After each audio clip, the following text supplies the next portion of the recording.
tool called LinkedIn Maps. You can Google that and get right to it. When you do this, it always makes you the center of your own world. So there I am in the middle. And then you get to identify what the different colors are, and it's based on the relatedness. So I have a really large network of a little over 2,000 LinkedIn connections, and it takes about 7 minutes for this to run. So it's pretty fast. That's the group of people that I knew through Northwestern University and through Northwestern Medical School. These are folks in research development. These are some of the folks in research in pharma that I knew, and some others. This is my synagogue and community colleagues. These are like the group, the folks in my mom's group and synagogue, so they're less connected. But there's still some, and that's my Elsevier group. Now, the neat thing about that, for example, is that I was hired into Elsevier because I had such strong connections into academia. So I sent this the first time I visualized it to my relatively new boss at Elsevier, and I said, see, aren't you glad I hired me, because I connect Elsevier to all of academia. It was tongue-in-cheek, and we have a good relationship. He took that and sent it up to his boss, who sent it up to our CEO, though. So good things, and I got a nice little note about that. But you can actually look at this. You should understand something about your own network. You don't want just one colored. If your LinkedIn group network shows only like one color, you got to go out and meet new people, but you got to go out and meet new different people. Okay? And so having these disparate groups and understanding where you can serve as a broker for knowledge is really important. And you can ask everybody on your team to do the same thing. They'll have a better understanding of managing their own professional networks, and you'll have a better understanding of what value people can bring into the team. All right, so now we get into something that matters a lot in academia, and that's the rewards and recognition for what we do. I like this. In 2012, there was a paper published, so I read all kinds of literature. And this one, the quote in this, we will need to find better ways to do team science and reward it if we're to solve large overarching problems. Everybody on the team needs to get the same big, gaudy championship ring. That's a good analogy again, because there we go right after that. Oh my God, the Blackhawks won the Stanley Cup again. Now this is a picture of, at the time, all of the players who were on the ice when the goal, the winning goal was scored. So you can count, right? There's not that many people. 1, 2, 3, 4, 5, 6, 7. Okay, so we've got a limited number of people. The next morning in the Chicago Tribune was this quote in the paper. Blackhawks Stanley Cup rings will be handed out to players, coaches, equipment managers, trainers, and medical staff during a private ceremony. Now, why is this a big deal? That big gaudy championship ring on those big guys who are sports, right? Those are all real diamonds, okay? So not just the players who were on the ice, the coaches, the equipment managers, trainers, and medical staff, they get those diamond rings as well. And it was really powerful to me that not just the guys who were out on the ice playing, but everybody who comprised the team. Now, it wasn't all the same. They didn't all get their pictures during the rally, but in the private ceremony, they were all recognized as equals, and I thought that was really very powerful. You can also tell I'm a huge sports fan. So we do know in academia that there is really an emphasis on individual accomplishments. We see that first in last author positions. Now I work at a publisher. I would love to see like the author byline. I want to see an author by circle. I want to see like there's never end. Randomly, there's no first, there's no last, but it's not picked up yet. PI status, whether or not you're a principal investigator on something. An individual impact factor like our H indices for each of us. So the collaborative factors just generally aren't considered. The individual versus your group production and how you added value to the group, and the size of the group or the team that you were participating in. So because of these issues, sometimes that can be difficult to think about participating in collaboration inside of academia. I think in order to make changes, we have to think about the policy that I consider most important to senior researchers, and that's to the faculty and our tenure track faculty, and that's promotion and tenure policy. So starting back in 2004, the National Academies did a study in facilitating interdisciplinary research. Some great recommendations for institutions there. I think they did not do a good enough job after the study was out to promote their recommendations, because they're really quite solid. The Council of Environmental Deans and Directors, man, those people in environmental science, they got it together. In 2005, they published a study, and we can all learn from them regardless of what field of study we're in. At the University of Chicago, a few years later, they did a study at their academic medical center, and they revamped their P&T policies. And then there's this wonderful book, and you guys should all chip in and buy it for your provosts and all your deans, called Creating Interdisciplinary Campus Cultures, a Model for Strength and Sustainability.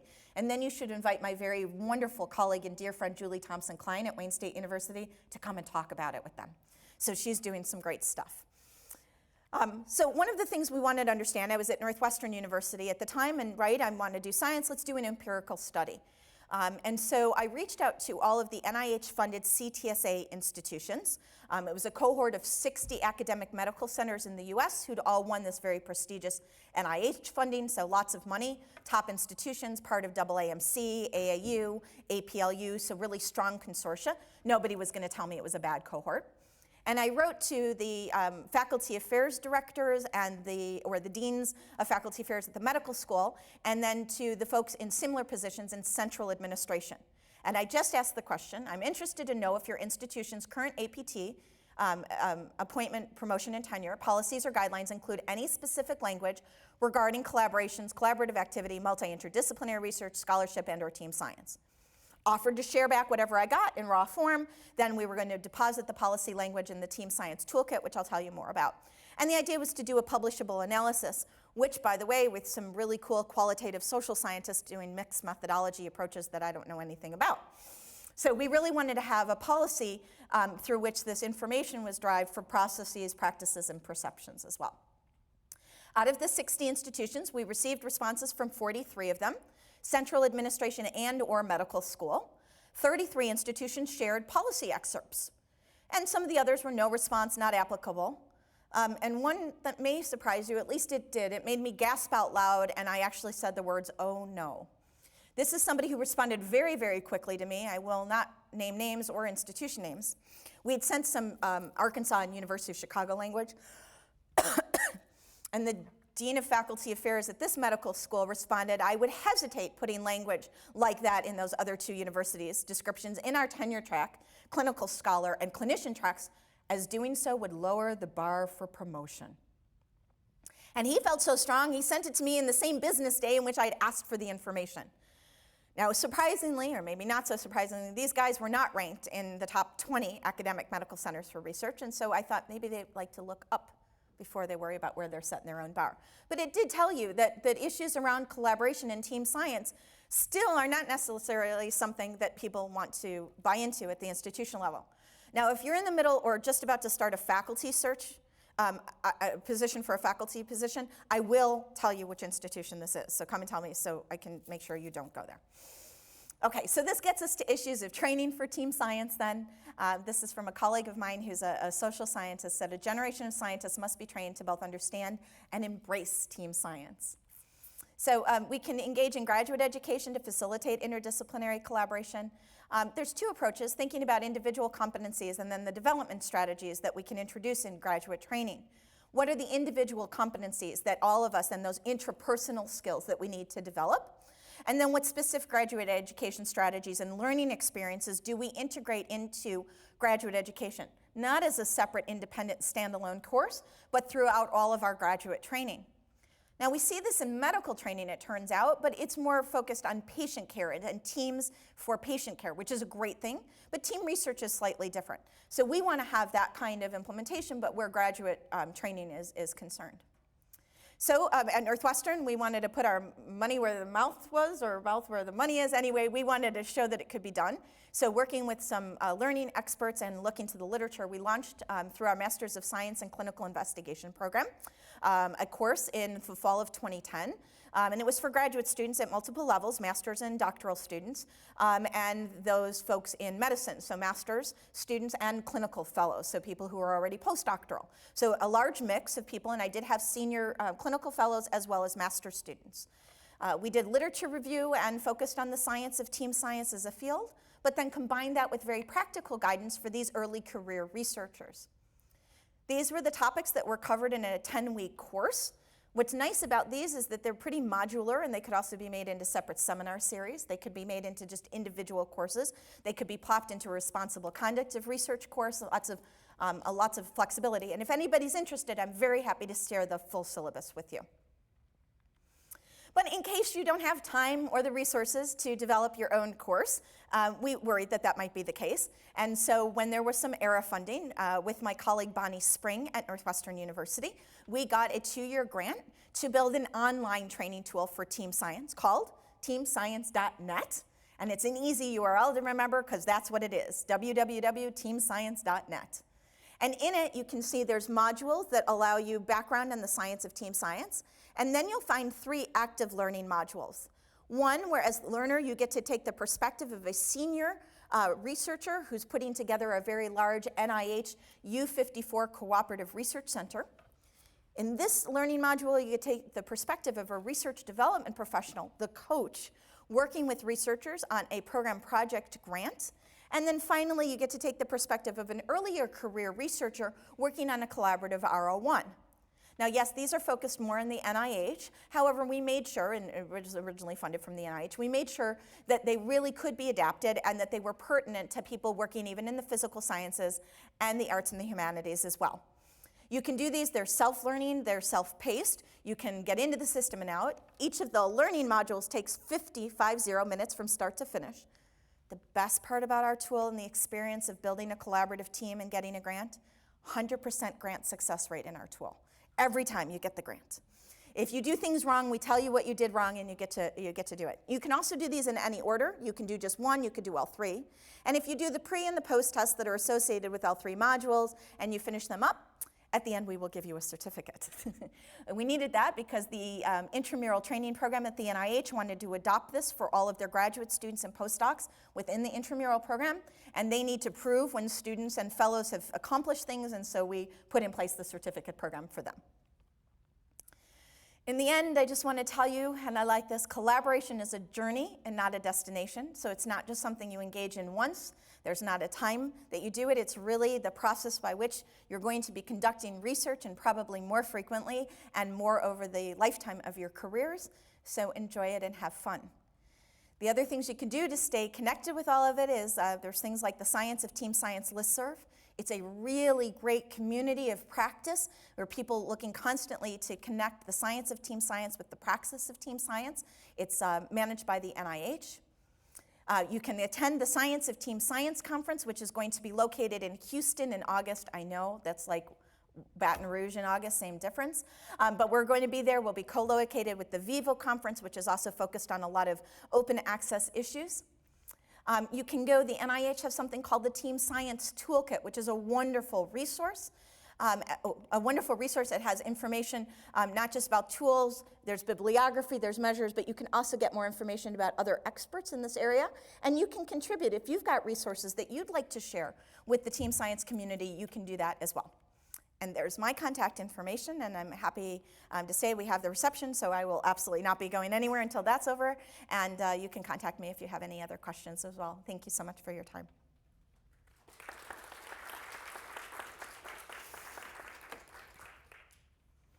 Any questions? Yes, all the way back. And sorry, the light's like right above you, so like you're like this amorphous, angelic-like figure. But you're a real person. Okay, you're talking. I didn't know if maybe I had visions, but. Yeah. When you talk about the teams being cited more, does that take into account the fact that they probably have more co-authors and have more people to cite themselves? So it does account for the self-citation. The self-citations were corrected for. That's correct, because if you have 12 people who can self-cite, so it is corrected for self-citations. It's an excellent question, though. It is.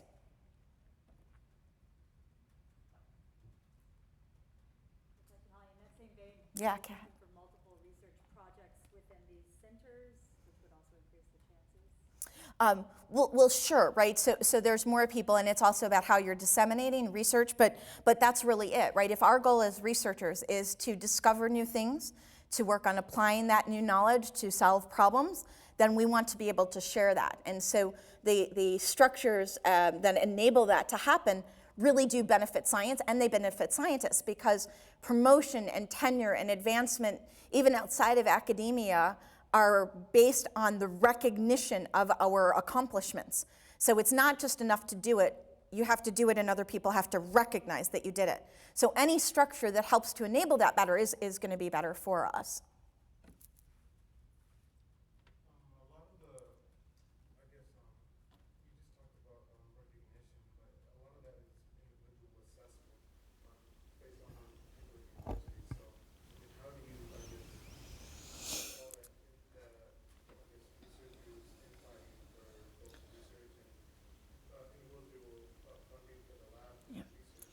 So I'll tell you, I think the best places to think about this, especially if you're earlier on in your career, is to look for universities that have a promotion and tenure policy, that have information, not just that, yay, go collaborative research, but collaborative research is important, and here's how we evaluate collaboration versus individual accomplishments. Places like the University of Chicago and others have done an excellent job in that they don't only explain that this is a good activity for professors and faculty to be involved in, but they also provide information about the processes and the practice that reviewers, external and internal, should be engaged in. So, for example, it wouldn't be very good to show up at a place that doesn't, that uses standard CV, but you actually want to have one that's, it's not itemized, I can't think of the word. I'll think of it, but basically where they don't just count where you're first author, but you have to explain for every publication on your CV, what did you personally contribute to that paper? What was your contribution to that research? When you have that kind of a CV with the details where people aren't just counting your name as it shows up all the way on the left margin, that's really powerful. You have to make sure, and it is important to make sure that when you are part of a collaboration that you have to fight for, or you have to at least negotiate up front the opportunities for the recognition that you're also going to need as an individual. So I was telling you I had this opportunity to give a keynote on the project, and it was about this promotion and tenure. So then we were talking about, well, we probably want to publish a paper and we want to do a policy article. It was my project initially, and then I invited others. And so the team naturally thought that I would want to be the first author of that paper. But I had already, I was already off a tenure track. I wasn't on that, and I was also thinking about moving into industry. I didn't need first authorships to advance my career. And I said, look, for me, recognition is to go and give that keynote at the Science of Team Science conference that I launched and that I chaired for 3 years. For the paper, though, for research, where it means more and it will help advance somebody else's career, I think they would be served better to be the first author and to, take on the roles and responsibilities of a first author to coordinate all of that. And it was great. So then we actually laid out, well, how about other things? Well, we might want to present as a poster at this